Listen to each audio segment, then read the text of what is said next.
Here are 14 songwriting tips I learned from interviewing Matt Redman, Kieth Getty, Kristian Stanfill, Jeremy Riddle, Paul Balash, and people like that. First of all of them would tell you that you should be writing songs for your church. Why? Because you know better than anyone else what your church needs to be singing. You know the tragedies and the triumphs, the things they should celebrate and the things that they should cry out to the Lord. You know what language your people need to be singing to the Lord, and therefore God placed you there to help them express that praise to God. So all these famous songwriters would say, you friend, you should seriously start writing songs for your church. And that's not one of the tips, that's just me exhorting you and encouraging you to start songwriting for your church. So here are the 14 tips for writing better worship songs, and then I have a question for you at the end. Number 1, expect a 10-to-1 ratio for good songs. All of these songwriters said that they write at least 10 songs for every one good song that comes out of them. So have some realistic expectations and expect to write a lot of bad songs for every one good song. And the key takeaway here is just to write more. Tip number 2 is to use daily burst writing. Burst writing is a method where you sit down with a journal and a pen and you set a timer for 15 minutes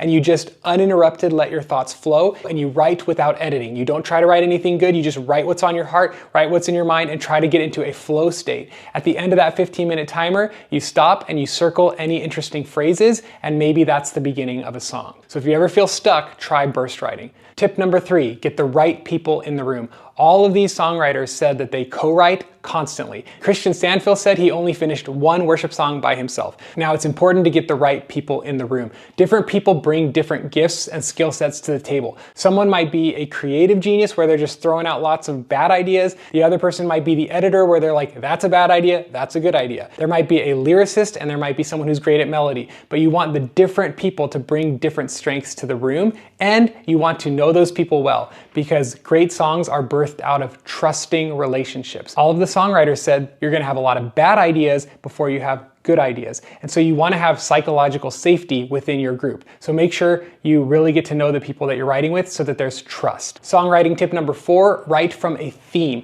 It might be a sermon series that your church is going through and you want to write the central point of that sermon series. It might be a theme from a conference that your song is going to be sung at, or it might be a theme that the Lord keeps bringing up in your life. But having a central theme allows you to focus your lyrics around that idea and keeps you from having writer's block. Tip number 5, picture your people.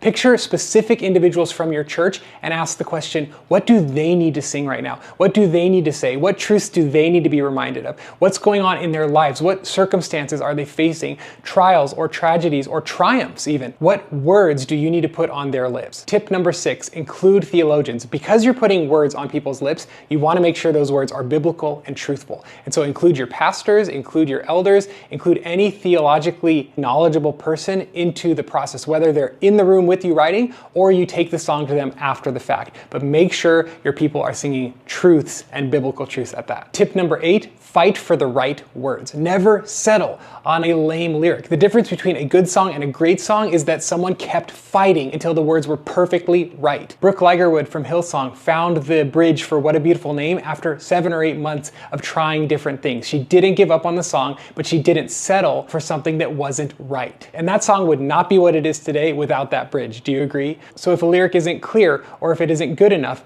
don't settle, keep fighting for the right words. Tip number 9, avoid cliches. Just because it rhymes doesn't mean it's the right lyric combination. Grace, face, that's been heard before. We need something new, we need something fresh. Make it authentic, make it real, make it from your heart. Make it what you actually want to say to God when no one's around. Avoid Christianese, avoid overused phrases, and say what your heart wants to say to the Lord. Avoid the cheese, avoid cliches. Tip number 10, land the hook. What phrase is the main point of the song? That's the hook. You want to put that hook as usually the first line of the chorus and the last line of the chorus, but at least the last line of the chorus. And you want the lyrics before that hook to set that hook up so that it punches, so that it lands. You want to land the hook. And if you listen to a lot of country music, they do this really well. So land the hook. Songwriting tip number 11, outline your song, just like a term paper, literally. Verse 1 is supposed to accomplish this, verse 2 is supposed to accomplish this, the chorus accomplishes this, and the bridge accomplishes this. You want to have a role for each section of the song, and then you want to fill in the lyrics with the role in mind.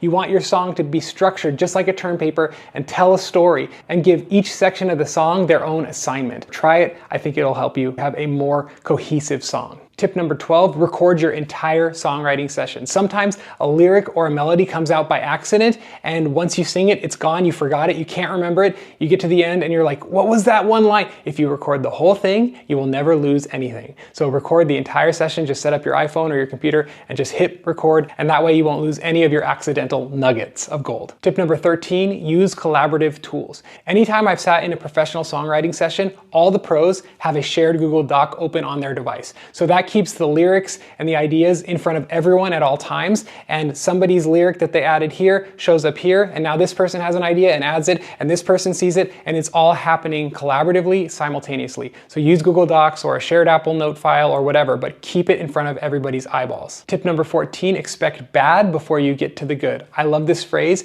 To get to the gold, you gotta dig through the dirt. The dirt is part of the process, so keep digging. So those are 14 insights that I've learned from some of the best worship songwriters out there. And now I have a question for you. Would you be interested in a worship songwriting cohort with Patrick Maybury? Patrick Maybury has songs that have been streamed 50 million times, and his songs are played on the radio. He has multiple songs on the radio, and he and I are talking about doing either a cohort or a course inside the Worship Ministry Training Academy. I don't want to do it unless there's enough interest, and so if you'd be interested in a course or a songwriting cohort, live cohort, where you get to learn from Patrick Maybury, would you be interested? Let me know. You can click the link below and fill out your information. If I get enough signups, we'll go ahead and move forward with this project. But I would love to know if you're interested in improving your worship songwriting by learning from a master like Patrick Maybury. So let me know, drop your email using the link below, and we will follow up with you if there's enough interest. Otherwise, I hope to see you in the next video or inside the Worship Ministry Training Academy, where we have our 11 in-depth courses, our live monthly trainings, our live expert interviews, our done-for-you ministry admin systems, team devotional material,